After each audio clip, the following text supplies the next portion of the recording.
Paris Hilton, Miranda Kerr, Ashley Rubber, Melody Thornton. Sila mga sikat na dumayo pa sa Sydney, Australia upang mabihisan ni VT, si Valerie Tolosa. Ang Pinay young fashion designer na gumagawa ng pangalan sa international fashion scene. I want to know how you started in this business. I started about 9 years ago. It was really my grandmother that inspired me. Ang pananahi ng kanyang lola ang nagmulat sa kanya upang pasukin ang mundo ng fashion. We started on her kitchen bench. Okay. What I did was I made the samples, and then I went to the stores that I wanted to target, I wanted to see my clothes in, and then I sold them the range. Pero ang style and design ni Valerie tunay na kakaiba at kahanga-hanga.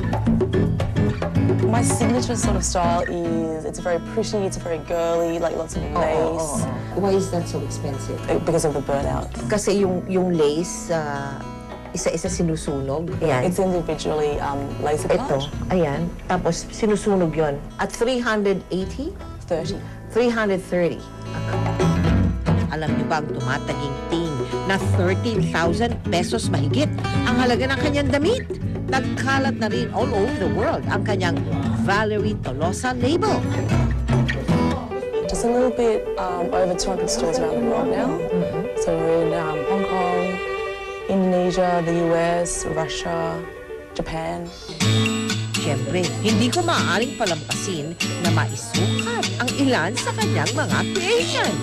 At isang sorpresa para sa akin na mabigyan ng isa sa kanyang mga creation. I will wear this proudly. How do you foresee Valerie Tolosa in, let's say, 5 years? In 5 years, hopefully we'll have a flagship store in New York and also in London.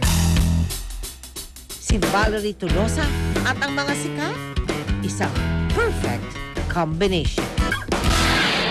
Ako sa pagpapatuloy ng ating 6th anniversary special, marami pa tayong Pinoy na makikilala dito sa Australia. Big Six Trivia number 1. Ang Australia ang ika-6 na pinakamalaking bansa sa buong mundo at ito ay may 6 na states at 2 territories.